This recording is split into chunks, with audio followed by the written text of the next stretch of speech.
É bom ou não é bom? Sim, muito bom. É muito bom ver assim como Deus usa esses momentos para nos ajudar, nos moldar a ser mais parecidos como Ele quer que a gente seja, né? Eu estava lembrando de uma passagem lá em Esdras. O povo de Deus tinha voltado para a terra e Deus permitiu que eles começassem a reconstruir o templo. E daí lá no capítulo 3 eles estão lançando os alicerces. Quando isso finalmente acontece, o que o povo faz? Louva a Deus. Capítulo 3, versículo 11. Com louvores e ação de graças entoaram este cântico ao Senhor. Ele é bom. Seu amor por Israel dura para sempre. Então todo o povo louvou o Senhor em alta voz, pois haviam sido lançados os alicerces do templo do Senhor. Muito legal ver essa demonstração de gratidão estourando, explodindo em louvor. É isso que nós vamos fazer agora à noite. Agradecer tudo que Deus fez até aqui, esse tempo que tivemos até aqui, louvando a Ele com as nossas vozes, com o nosso coração. Fiquem em pé, por favor, e vamos cantar juntos.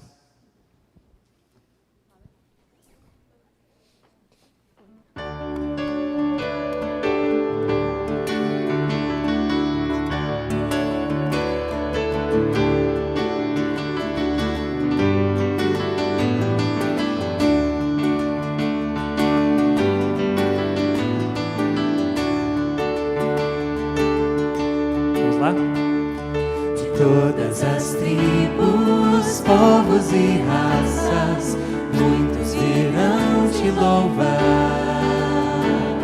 De tantas culturas, línguas e nações, no tempo e no espaço, virão te adorar. Bendito, bendito seja sempre o Cordeiro, de Deus, raiz de Davi, bendito seja seu santo nome, Cristo Jesus, presente aqui.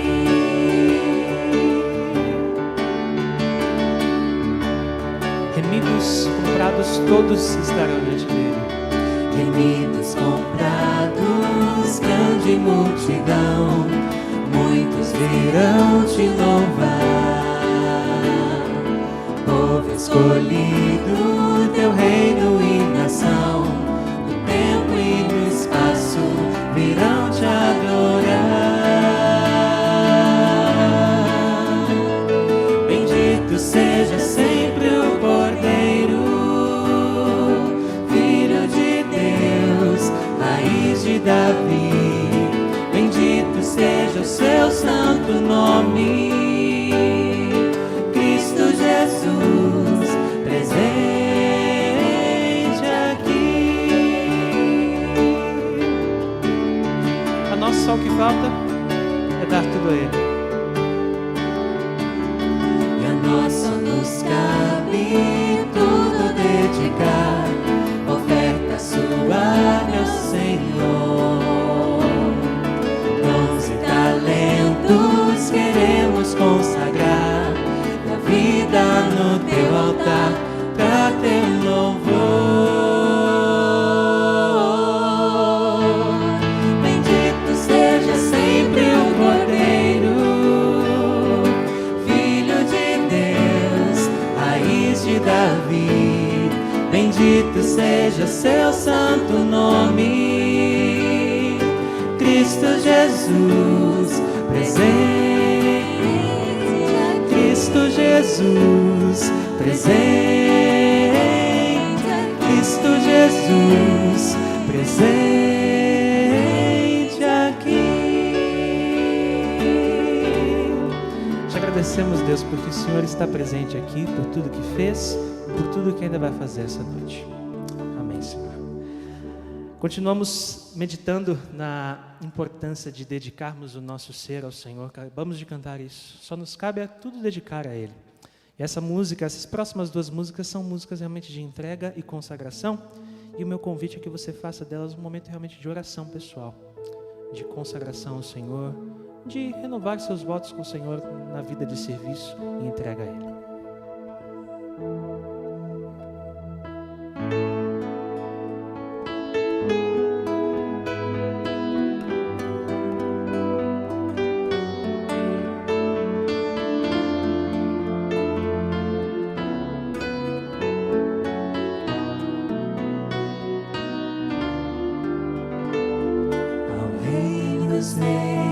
Jesus.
nosso louvor, Deus. Receba um louvor de coração, Pai. Amém. Continuamos nesse espírito de entrega, lembrando de um outro hino que também nos lembra desse desejo de entregar tudo ao Senhor.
Deus abençoe. Vamos sentar. A palavra está com o pastor.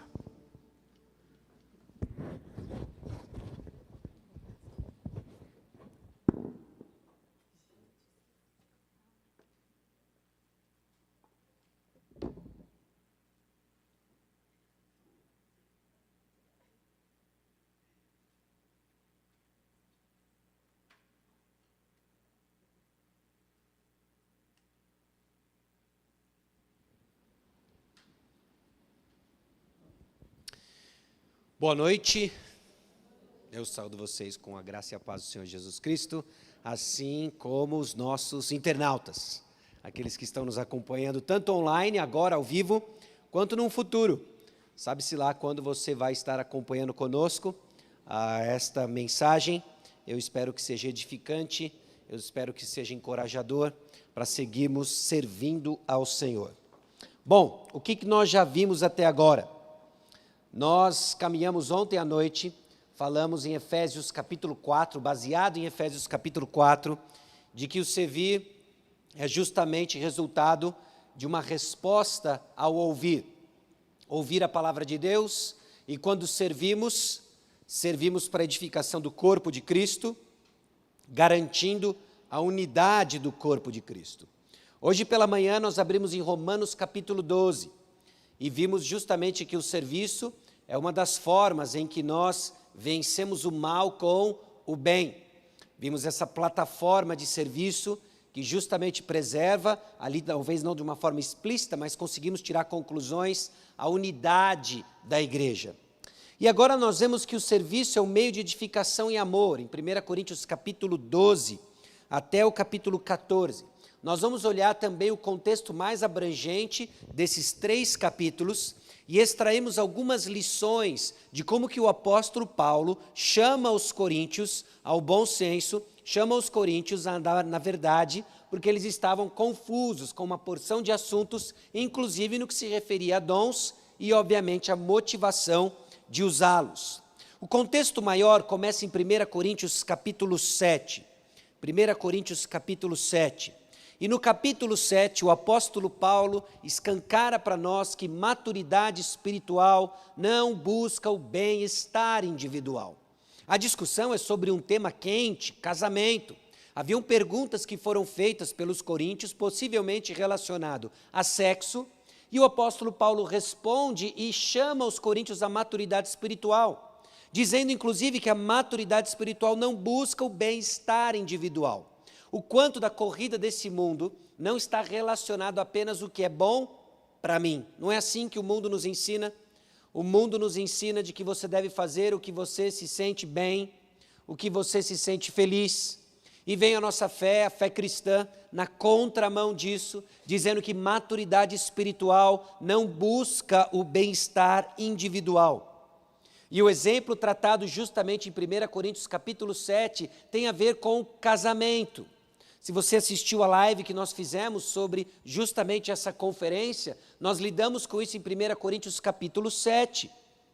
1 Coríntios capítulo 7, o apóstolo Paulo diz a partir do versículo 32, é que o que eu realmente quero é que estejais livres de preocupações. Quem não é casado cuida das coisas do Senhor, de como agradar ao Senhor. Mas o que se casou cuida das coisas do mundo, de como agradar a esposa, e assim está dividido. Também a mulher, tanto a viúva como a virgem, cuida das coisas do Senhor, para ser santa, assim no corpo como no espírito. A que se casou, porém, se preocupa com as coisas do mundo, de como agradar o marido. Bom, seja qual for o estado civil dos coríntios, seja qual for o seu estado civil, a preocupação não é, em primeiro lugar, o seu bem-estar individual, mas se solteiro, cuidar das coisas do Senhor, se casado, em como agradar o cônjuge. E o apóstolo Paulo coloca, então, de que a nossa preocupação e direcionamento de maturidade espiritual não está centrado em nós mesmos, mas está centrada no Senhor e no próximo. Então, se nós vamos crescer em serviço, precisamos começar a entender de que estado civil não é sua identidade. Nós já falamos sobre isso, tanto ontem à noite quanto hoje cedo, mas o contexto onde você vai encontrar o espaço para servir ao Senhor, de forma singular. Bom, em 1 Coríntios capítulo 8, ainda nesse contexto maior dos capítulos 12, 13 e 14, o apóstolo Paulo escancara para nós que maturidade espiritual busca o bem-estar comum da igreja. E o exemplo são as liberdades. Há uma grande confusão na nossa sociedade e cultura de que liberdade é fazer o que eu quero. Não é assim que nos é ensinado. Eu sou livre, eu faço o que eu quero. Isso não é liberdade. A verdadeira liberdade sempre teve e sempre terá limites. Não é autonomia. não é essa independência, isso é beirando a anarquia, não é? O que nós encontramos biblicamente que cerceia a nossa liberdade é o amor. É uma preocupação, antes de tudo, com a palavra de Deus e com o próximo. Maturidade espiritual, então, busca o bem-estar comum da igreja. Estamos prontos ao nos engajar em serviço. Presta atenção. Ao nos engajar em serviço, estamos prontos em colocar preferências de lado, opiniões de lado, para a edificação da igreja. A gente já viu isso lá em Efésios capítulo 4. Humildade, mansidão, longanimidade e suportando-vos uns aos outros em amor. Nós vimos também Romanos capítulo 12, o nosso amor ser sem hipocrisia, ser fraternal, nosso amor ser cordial uns com os outros. E agora em 1 Coríntios capítulo 8, essa maturidade espiritual que busca o bem-estar comum da igreja. E aí no capítulo 9, usando justamente o exemplo da renúncia do próprio apóstolo Paulo, tantas coisas que ele abriu mão de seus direitos apostólicos, nós vemos que discernimento e amor definem liberdades cristãs com maturidade. Se nós vamos usufruir nossa liberdade nesse contexto de serviço, é porque nós estamos engajados em discernimento e amor. Então, maturidade espiritual não é demonstrada por meio de autoexpressão e autopromoção. Eu quero me expressar, eu quero me promover. Esse é o pensamento e as inclinações do imaturo. E o apóstolo Paulo exorta, então, a igreja de Corinto, de que se vamos dar passos em maturidade, é porque nós não estamos buscando nos autoexpressar. Okay? Convém que a gente diminua e que Cristo cresça. É demonstrado, então, por meio da submissão à palavra de Deus revelada. Essa é a maturidade espiritual. E aí ele começa a dar exemplos, em 1 Coríntios capítulo 11, do papel da mulher, na ceia do Senhor, e então nos capítulos 12, 13 e 14, o uso dos dons, referente ao nosso tema, serviço cristão. Em cada uma dessas arenas, o papel da mulher, a ceia do Senhor, o uso dos dons, nós vemos maturidade sendo expressada em submissão à palavra de Deus. Ok? Bom, o contexto então de 1 Coríntios coloca a discussão sobre serviço dentro da categoria de amor cristão, expresso na busca da edificação da igreja. Quando estivermos pensando, planejando, exercendo o serviço cristão, o contexto é amor e é expresso na busca da edificação da igreja. Então a pergunta é, no que eu estou engajado de serviço, como que minha atividade, como que o meu labor, o meu trabalho coopera para a edificação da igreja. E edificação da igreja não é a igreja se autoexpressando, autopromovendo, mas a igreja edificada é uma igreja que conhece Cristo Jesus e cresce à semelhança de Cristo. Então o alvo é claro, nós queremos Cristo Jesus forjado na vida dos irmãos. E então Deus nos deu o serviço cristão. 1 Coríntios, capítulo 12, versículos 1 a 3. A respeito dos dons espirituais, não quero, irmãos, que sejais ignorantes. Sabeis que outrora, quando erais gentios, deixáveis conduzir-vos aos ídolos mudos, segundo erais guiados. Por isso vos faço compreender que ninguém que fala pelo Espírito de Deus afirma anátema Jesus.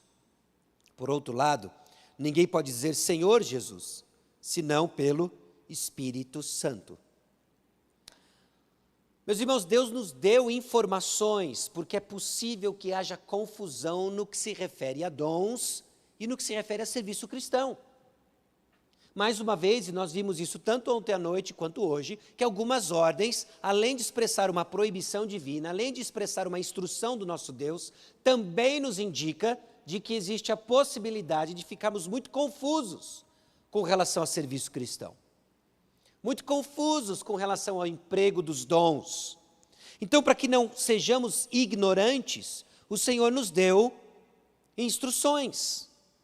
E essa instrução é justamente para que refreie confusão por causa do nosso passado. Versículo 2: sabeis que outrora, quando erais gentios, deixáveis conduzir-vos aos ídolos mudos, segundo erais guiados. A confusão que existe em serviço é que começamos a operar não mais de acordo com a vocação a que fomos chamados, mas passamos a operar segundo as paixões do nosso coração, quando ainda estávamos naquele testemunho derruba-avião, lembra? Nós éramos conduzidos por outras coisas que não o Senhor.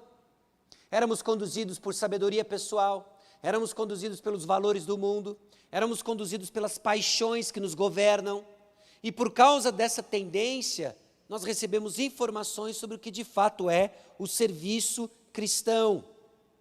Por causa do nosso passado idólatra e em razão da falsidade, Deus nos dá informações. Porque existe falsidade, existe mentira, e a pior é aquela que se parece com a verdade. Bom, nos versículos 4 a 11, nós vemos a capacitação da igreja por meio desses dons, a forma como Deus lhe equipou e que vem de Deus. Versículos 4 a 6, nós lemos a ação da Trindade, Deus Trino, agindo no nosso meio. Ora, os dons são diversos, mas o Espírito é o mesmo. E também há diversidade nos serviços, mas o Senhor é o mesmo. E há diversidade nas realizações, mas o mesmo Deus é quem opera tudo em todos. Nós vemos o Espírito, nós vemos o Senhor, nós vemos Deus, todos atuando no serviço cristão. Embora haja diversidade, quem é o mesmo? É o mesmo Espírito, é o mesmo Senhor Jesus, é o mesmo Deus e Pai de todos, que está em todos, opera por meio de todos. E isso mantém a nossa unidade enquanto servimos, ainda que as funções sejam radicalmente diferentes, ainda que as formas sejam diferentes, ainda que as histórias sejam diferentes, os denominadores comuns se encontram no nosso Deus. E a diversidade tem também o seu bem comum, versículos 7 a 11. A manifestação do Espírito é concedida a cada um visando a um fim proveitoso, porque a um é dada, mediante o Espírito, a palavra da sabedoria, e a outro, segundo o mesmo Espírito, a palavra do conhecimento, a outro, no mesmo Espírito, a fé, e a outro, no mesmo Espírito, dons de curar, a outro, operações de milagres, a outro, profecia, a outro, discernimento de espíritos, a um, variedade de línguas, e a outro, capacidade para interpretá-las. Mas um só e o mesmo Espírito realiza todas essas coisas, distribuindo-as como lhe apraz, a cada um individualmente. Então, a capacitação da igreja por meio desses dons, promovendo diversidade e o nosso bem comum. Deus projetou a igreja de tal forma que não nos falta absolutamente nada, nenhum recurso espiritual para que você cresça como Deus quer que você cresça, como Deus quer que você conheça a vontade dEle. E hoje de manhã nós vimos que essa vontade é experimentada como resultado de uma vida consagrada. Enquanto você estiver se expondo à palavra de Deus, adorando ao Senhor de todo o seu coração e crescendo no caráter de Cristo, você está longe do caminho da inutilidade, muito pelo contrário, você está se expondo a um caminho de serviço cristão, encorajando irmãos e cooperando para a edificação do corpo de Cristo. Ainda que você não seja um ativista gospel dentro da igreja. Conhece o ativista gospel? Quem se cansa e perdeu a razão, perdeu a motivação, esqueceu a razão porque serve dentro da igreja, desanimado, Marta, não é? E anda para cima e para baixo, dando ordens para todo mundo, e esqueceu a razão do serviço. Então, o que nós temos dentro da igreja é justamente tudo aquilo que nós precisamos para crescer nessa unidade. Unidade que agora é comparada a partir do versículo 12, por meio do corpo humano. Então vamos lá para os versículos 12 a 26, e depois eu tenho algumas perguntas para nos ajudar a pensar, em termos práticos, o que significa entender nosso lugar, crescer no serviço cristão. 12 a 26. Porque assim como o corpo é um e tem muitos membros, e todos os membros, sendo muitos, constituem um só corpo, assim também com respeito a Cristo. Pois em um só Espírito todos nós fomos batizados em um corpo, quer judeus, quer gregos, quer escravos, quer livres, e a todos nós foi dado beber de um só Espírito, porque também o corpo não é um só membro, mas muitos. Se disser o pé, porque não sou mão, não sou do corpo, nem por isso deixa de ser do corpo. Se o ouvido disser, porque não sou olho, não sou do corpo, nem por isso deixa de o ser. Se todo o corpo fosse olho, onde estaria o ouvido? Se todo fosse ouvido, onde o olfato? Mas Deus dispôs os membros, colocando cada um deles no corpo, como lhe aprouve. Se todos, porém, fossem um só membro, onde estaria o corpo? O certo é que há muitos membros, mas um só corpo. Não podem os olhos dizer à mão, não precisamos de ti, nem ainda a cabeça aos pés, não preciso de vós. Pelo contrário, os membros do corpo que parecem ser mais fracos são necessários, e os que nos parecem menos dignos do corpo, a estes damos muito maior honra. Também os que em nós não são decorosos, revestimos de especial honra. Mas os nossos membros nobres não têm necessidade disso. Contudo, Deus coordenou o corpo, concedendo muito mais honra àquilo que menos tinha, para que não haja divisão no corpo.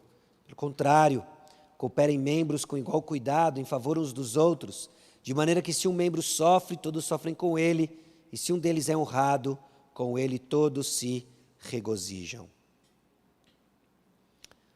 O corpo da igreja, formado pelo Espírito, é um só, como o corpo humano. E o funcionamento adequado do corpo depende da harmonia entre suas partes. Irmãos, o que nós vemos aqui é a responsabilidade de cada parte na garantia da saúde da igreja.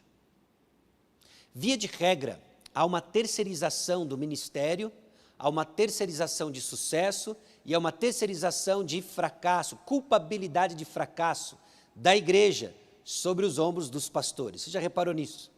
Não é? A ideia comum de que se contrata um pastor para que ele desempenhe um ministério. E aí tem algumas dezenas de avaliadores se ele está desempenhando bem o ministério. O que nós já vimos em Efésios capítulo 4? De que os pastores estão ali para equipar os santos, os membros da igreja, para o desempenho do... Começa com M e termina com inistério. Do ministério.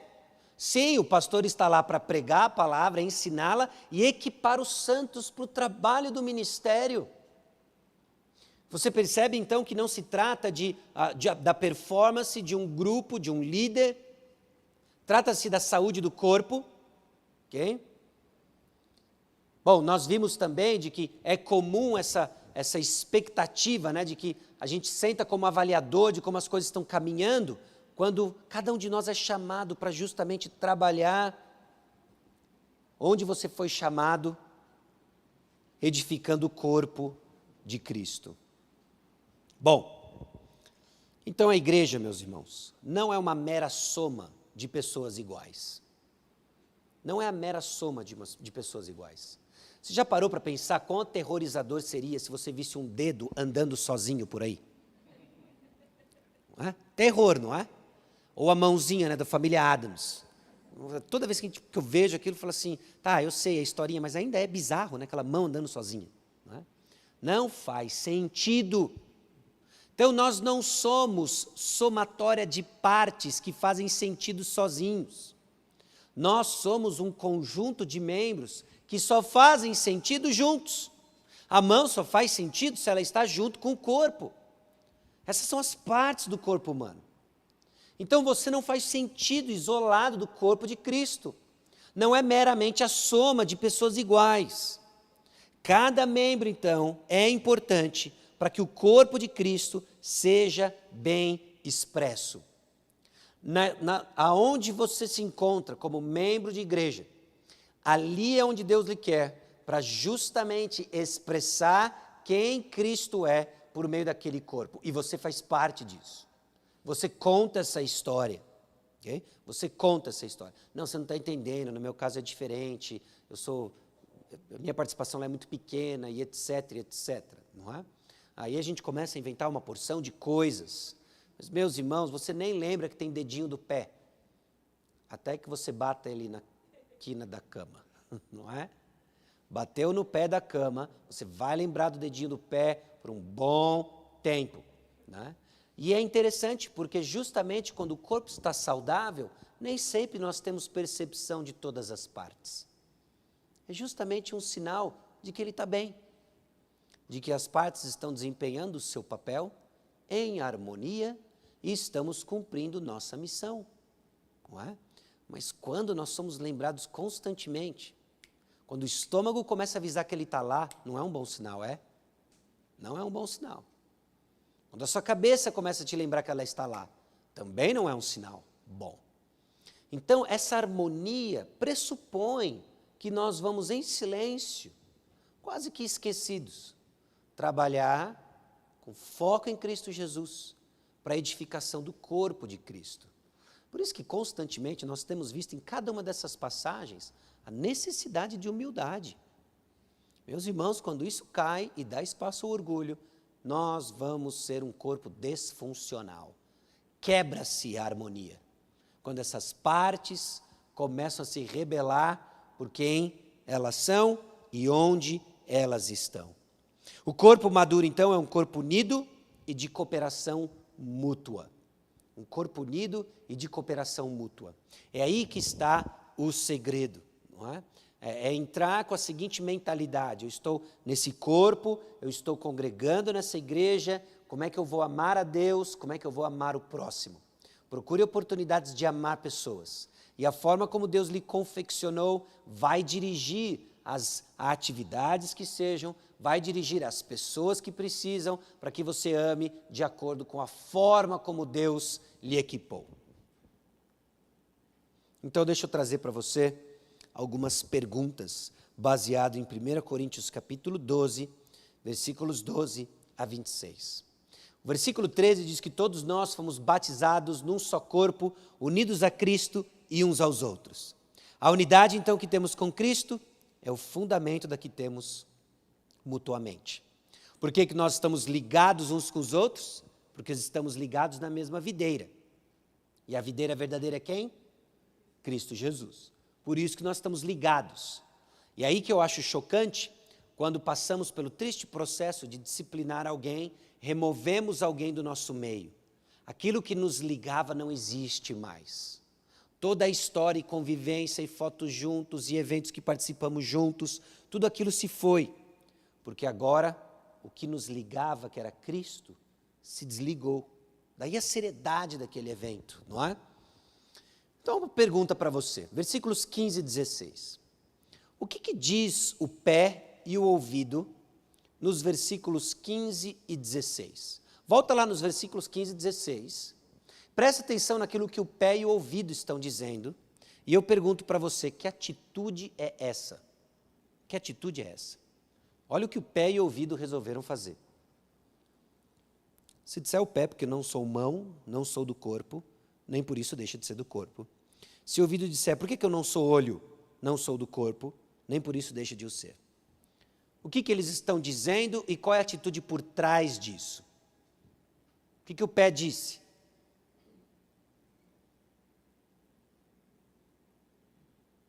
Supondo que ele tem boca, vamos caminhar com o apóstolo Paulo, tá bom? Ele quer uma função mais nobre, ou no mínimo diferente da dele, não é? Eu não quero mais ser pé, porque pé só fica ali embaixo. Eu quero ser mão, não é? E o que está por trás desse desejo de querer uma função mais nobre? Orgulho, vaidade, inveja. Orgulho, vaidade, inveja. Eu quero ser outra pessoa. Agora pare e analise. Quanto que você já não foi desestimulado a servir, porque na verdade você queria ser mão. Cansei de ser pé. Cansei de chulé, cansei de meia. Eu quero ser mão. Né? Pedicure é uma vez por ano, manicure é uma vez por semana. Eu quero ser mão. Eu acertei essa frequência ou não? Não? Tá, desculpa. Eu sou leigo no assunto. Certo? Então, por que o pé quer ser mão? Por causa de inveja. E olha a atitude do ouvido. Olha, eu não quero... O ouvido, cadê o ouvido? 16. Se o ouvido disser, por que não sou olho, não sou do corpo? Eu cansei desse negócio de escutar. Eu quero ver. Levantou a mão? A mão o quê? A mão usa aliança e o pé não, por isso. É o contexto, é verdade. Né? Seja qual for a razão, a gente entendeu o ponto, né? Eu não quero mais essa minha condição, eu quero outra, promovido por inveja, né? E aí você tem a questão do ouvido, que agora quer ser olho, né? Uma atitude de inveja. Agora, como que os versículos 19 e 20 ajudam o pé e o ouvido? Olha lá os versículos 19 e 20. Se todos, porém, fossem um só membro, onde estaria o corpo? O certo é que há muitos membros, mas um só corpo. Como é que esses dois versículos ajudam pé e ouvido?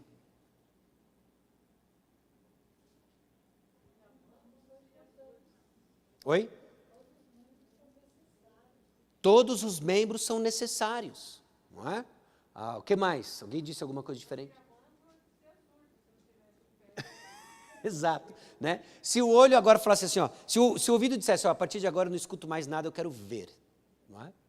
A gente ia ter câmeras laterais, não é? E não ia escutar nada. E quem que ia sofrer? O corpo ia sofrer. Esse é o ponto, o corpo iria sofrer, não é? Muito bom. Agora, o que os olhos e a cabeça dizem no versículo 21? Não podem os olhos dizer à mão, não precisamos de ti, nem ainda a cabeça aos pés, não preciso de vós. Olha, eu sou tão importante vendo as coisas que eu não preciso da mão, ou eu sou tão importante pensando que eu não preciso dos pés. Que atitude é essa? Soberba, desprezo. É uma atitude contrária do que a gente tem visto de humildade, mansidão, longanimidade, suportando-vos uns outros em amor, não é? E um desconhecimento do corpo. Imagina agora, vamos imaginar aqui com o apóstolo Paulo, né? Os olhos dizem à mão, a gente não precisa mais de você, arranca fora aí, mão, a gente só precisa ver as coisas. Tá, você viu onde está o saleiro e não consegue pegá-lo. Por quê? Porque agora não tem mais mão. Ou a cabeça pensou que, puxa, está uma noite tão agradável, seria bom fazer uma caminhada e contar as estrelas. Não pode mais, porque não tem pé. Então esse desprezo não leva em consideração a função do corpo. Não leva em consideração a função do corpo. Então a maneira como nós nos olhamos precisa ser levando em consideração o fato de que somos um corpo, unidos, com funções diferentes, trabalhando no mesmo propósito em harmonia, e quando passamos de forma silenciosamente entre uns aos outros, isso é um bom sinal. Estamos cumprindo nossa função. Agora, qual é a resposta do apóstolo Paulo aos olhos e à cabeça? Versículos 22 a 25. Pelo contrário, os membros do corpo que parecem ser mais fracos são necessários. E os que nos parecem menos dignos no corpo, a estes damos muito maior honra. Também os que nós não são decorosos, revestimos de especial honra. Mas os nossos membros nobres não têm necessidade disso. Contudo, Deus coordenou o corpo, concedendo muito mais honra àquilo que menos tinha, para que não haja divisão no corpo.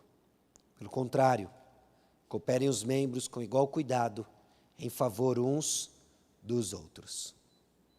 Qual que é a resposta que o apóstolo Paulo tem aos olhos e cabeça? Quando olhos dizem para a mão que não precisa mais dele, e a cabeça diz para os pés que não precisam mais deles, o que o apóstolo Paulo diz?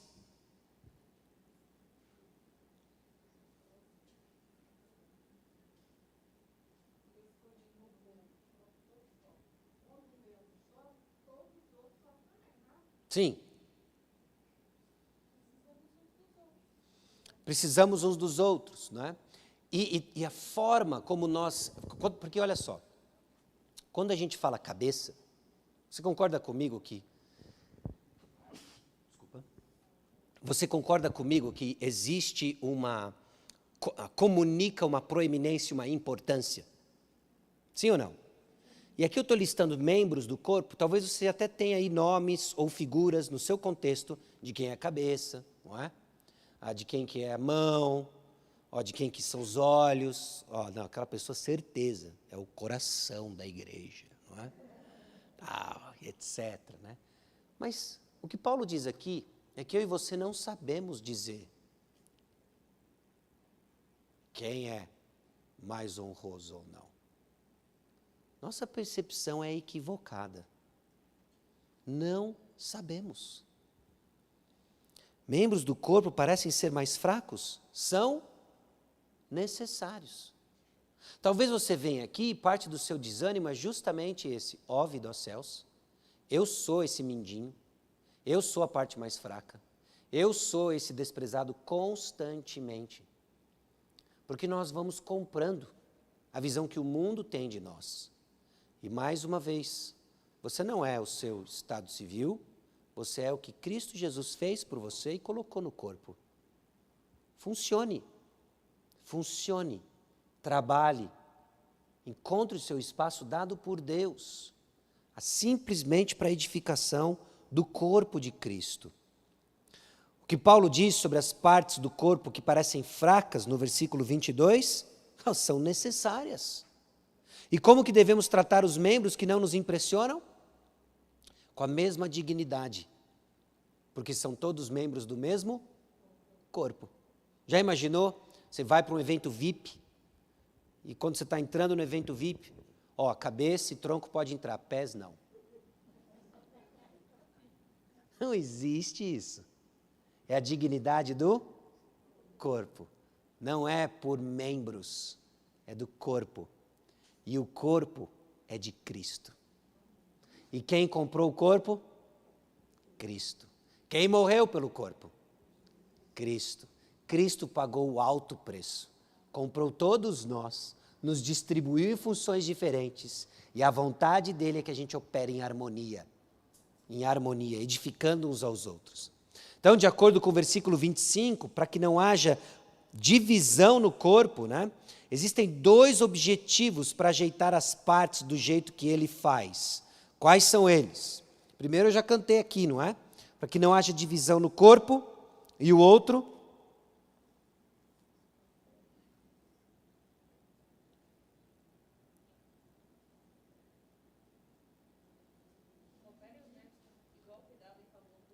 Coopere os membros com igual cuidado. Você quer ver marca de maturidade? Observe no chão de fábrica da igreja, não é? Como que as pessoas tratam umas às outras e a percepção que elas têm, a atenção que elas demonstram com aqueles que comumente são mais insignificantes. Não é? Crianças, idosos. Ali é a marca da maturidade. Nossa maturidade é testada ali. Não é? Não vamos simplesmente atrás daqueles que podem nos dar um retorno, mas olhamos cada parte como uma parte significante, porque é parte do corpo. É parte do corpo. Okay? Bom, então a busca por dons específicos, milagrosos, que era o contexto aqui de Corinto, indicava que os coríntios estavam no caminho oposto ao plano de Deus.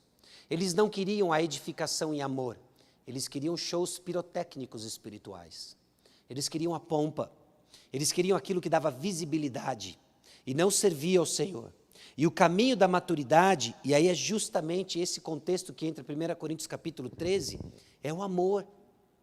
Aquilo que talvez seja o campeão dos convites de casamento, não tem nada a ver com casamento, tem a ver com vida de serviço cristão. De que o caminho é o amor. Esse é o caminho. Enquanto as pessoas buscavam a pompa do serviço, sinais milagrosos, o apóstolo Paulo diz, olha, esse caminho aí, ele é pequeno.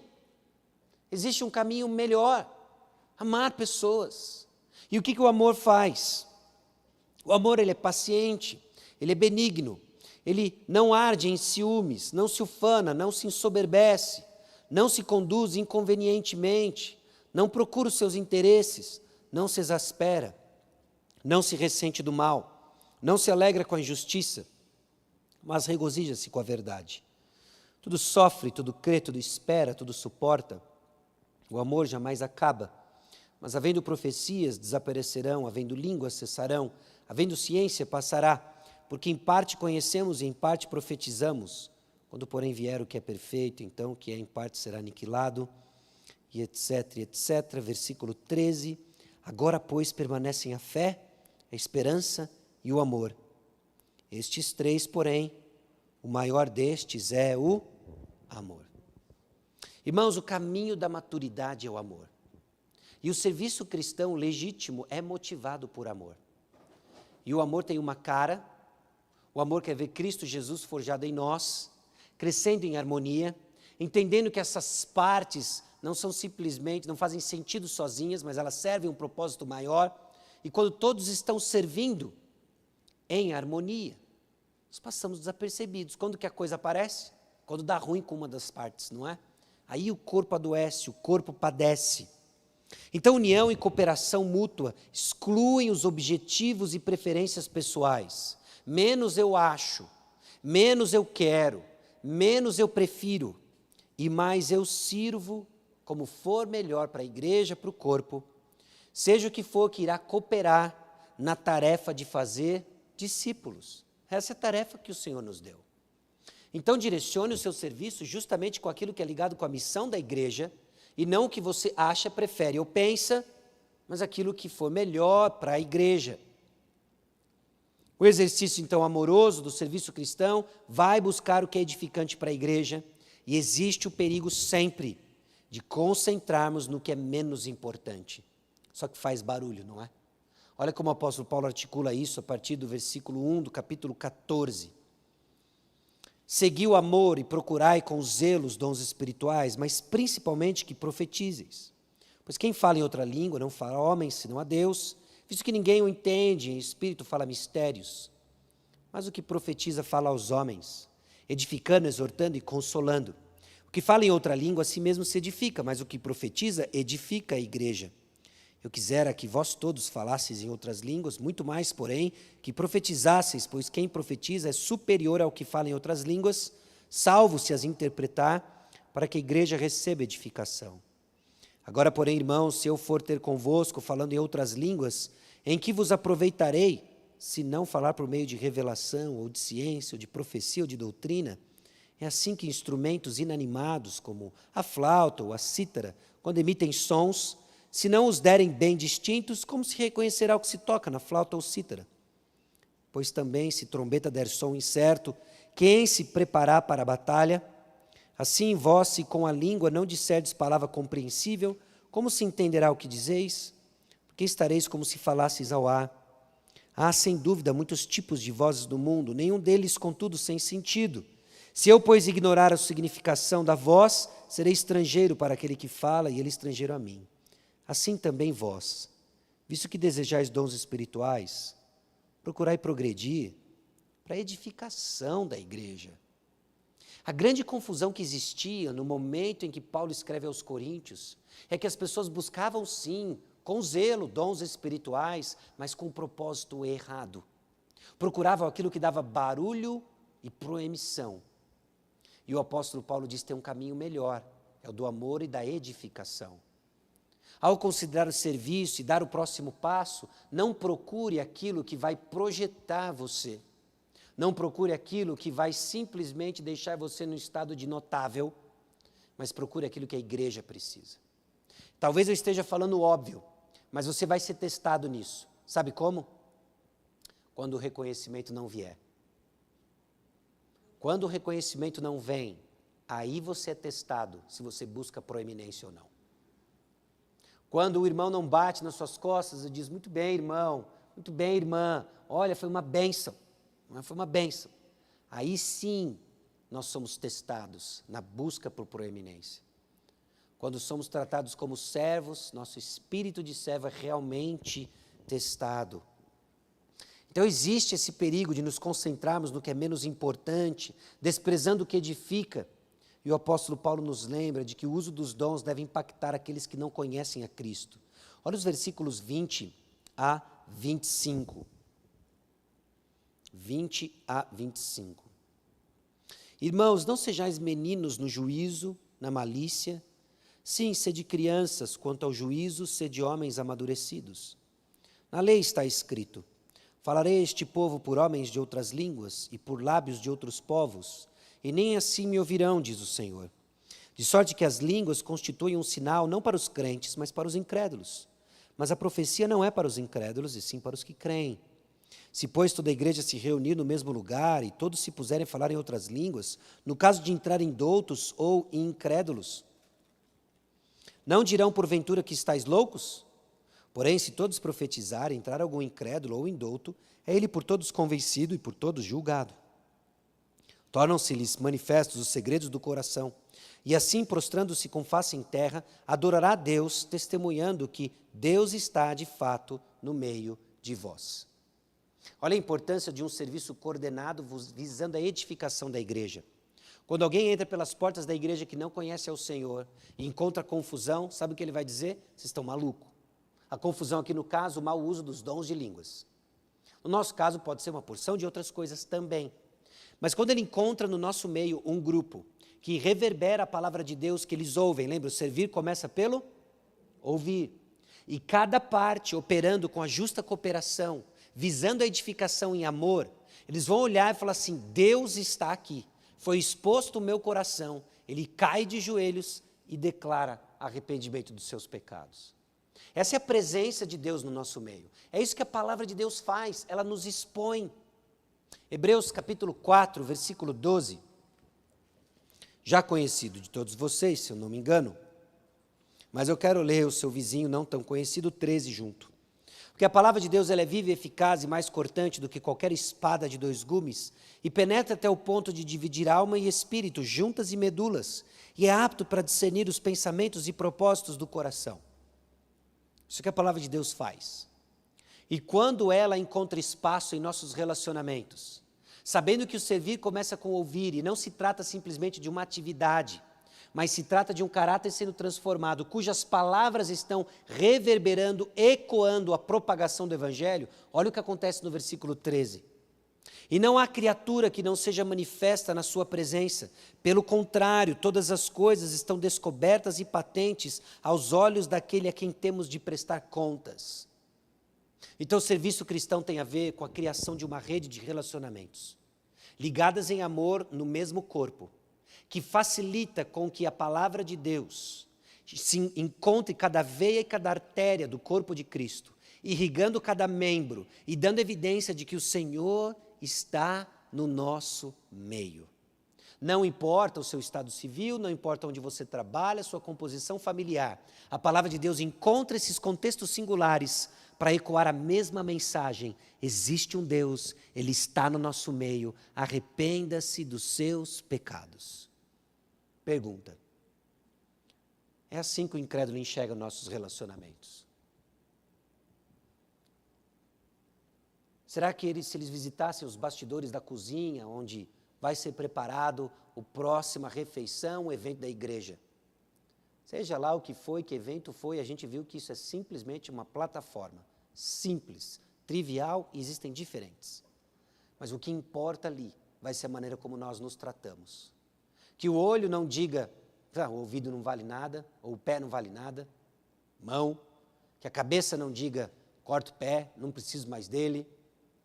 Mas que todos estejamos cooperando em harmonia, num serviço cristão que vai justamente criar essas veias e artérias que levam a palavra de Deus e todos vejam nos membros do corpo de Cristo, Cristo.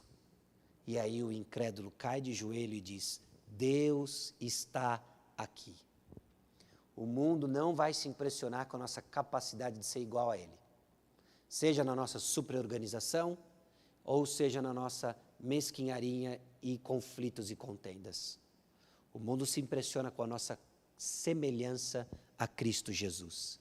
E é nessa rede de serviço, agora já mais claro que se trata da rede de relacionamento, amando ao próximo, nos bastidores, quando nós nos achamos desnecessários, Deus está vendo, no devido lugar Ele há de exaltar.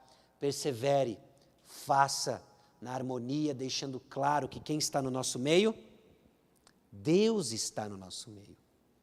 Então o uso de dons, o serviço cristão, é a expressão de amor que visa a edificação da igreja.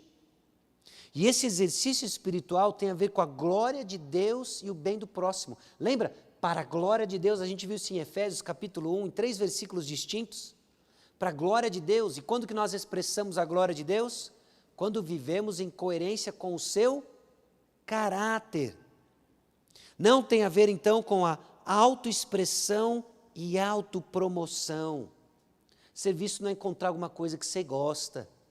Serviço é encontrar uma maneira de ministrar, reverberar a palavra de Deus, talvez num contexto onde seja necessário e se faça necessário amar, não procurando os seus próprios interesses. Esse é o caminho da maturidade. Esse é o caminho da maturidade. Não tem receita, tem consagração. É isso que tem. E Jesus é digno disso, porque Ele morreu na cruz. A atitude, então, é o foco no doador dos dons e busca de servir o próximo. Foi assim que Jesus resumiu a lei, não foi? 2 mandamentos resumem a lei: amar a Deus e amar o próximo. Ocupe sua mente e coração em amar a Deus e amar o próximo. Fazendo assim, sabe o que vai acontecer? Você vai encontrar as oportunidades de servir do jeito que Deus lhe preparou. Do jeito que Deus lhe preparou para isso. Vou dar um exemplo para você. Eu não vou dar um exemplo da igreja, vou dar um exemplo para você da conferência singular. Ok? Há um tempo atrás, a Marilene idealizou a conferência singular. Correto? Ela idealizou. E aí sabe o que ela fez? Ela incendiou algumas pessoas. Para estar próximo com ela, identificando uma necessidade. E então ela trabalhou com a conferência singular. Essa é a 5ª edição da conferência singular. Com o tempo, ela foi mobilizando pessoas para isso. E é interessante porque quando nós entramos aqui para a conferência singular, você tem as cadeiras espaçadas, você tem uma decoração, não é? Decoração. Você tem o banner, você tem uma equipe técnica de transmissão, projeção, som, louvor. Você tem um preletor. E eu vou dizer para você o que é na minha perspectiva. A Marilene veio para mim e disse: Sacha, vai ter a conferência singular, você topa falar? Falei: topo. Qual é o tema? Eu estava querendo enfatizar alguma coisa de serviço. Então tá bom, vamos pensar. Como é que começa a trabalhar a minha cabeça? Efésios 4, Romanos 12, 1 Coríntios 12 a 14. Acho que tem esse ponto que nós podemos trabalhar com serviço. E conferência singular para mim significa quais são as passagens que nós vamos estudar juntos, tratar juntos. Mas isso não foi exatamente o que passou na cabeça do Whirley. Quando o Whirley falou, tem conferência singular, foi desafiado, ele topou participar, sabe o que ele pensou? Eu vou precisar de uma mesa, eu vou precisar de 2 microfones, eu vou precisar de um cabo de distância tal, coisas que eu só vou parar por aqui porque eu nem sei o nome do restante daquilo que tem lá. Não é? É isso que né? E a mesma coisa, o pessoal do louvor, né? Qual é o tema? Serviço cristão. Aí cavou-se hinos, que eu nem lembrava mais da sua existência, não é? Belos hinos, que tem tudo a ver com o tema, e isso precisou ser tratado justamente com pianista, violão, não é? E aí e cantamos, né? E aí ontem, não sei se você reparou, eu não tinha onde colocar a garrafa d'água. E aí a Marilene falou assim, olha, coloca uma mesa ali. Falei, mesa para quê? A garrafa d'água estava no chão. E daí? Foi ela, foi ali atrás. Mas e daí, qual o problema da garrafa d'água? Aí depois eu fiquei pensando, tem todo o problema. Como eu sou Zezão mesmo, né? Por quê? Uma garrafa no chão, Nada a ver. Não, então traz para cá. Aí quando trouxe para cá, já pintaram dali, já falaram o quê? Ó, põe o vaso mais para lá. Não foi? Foi ali, falou, põe o vaso mais. Por que põe o vaso mais para lá? Fica 2 vasos um atrás do outro.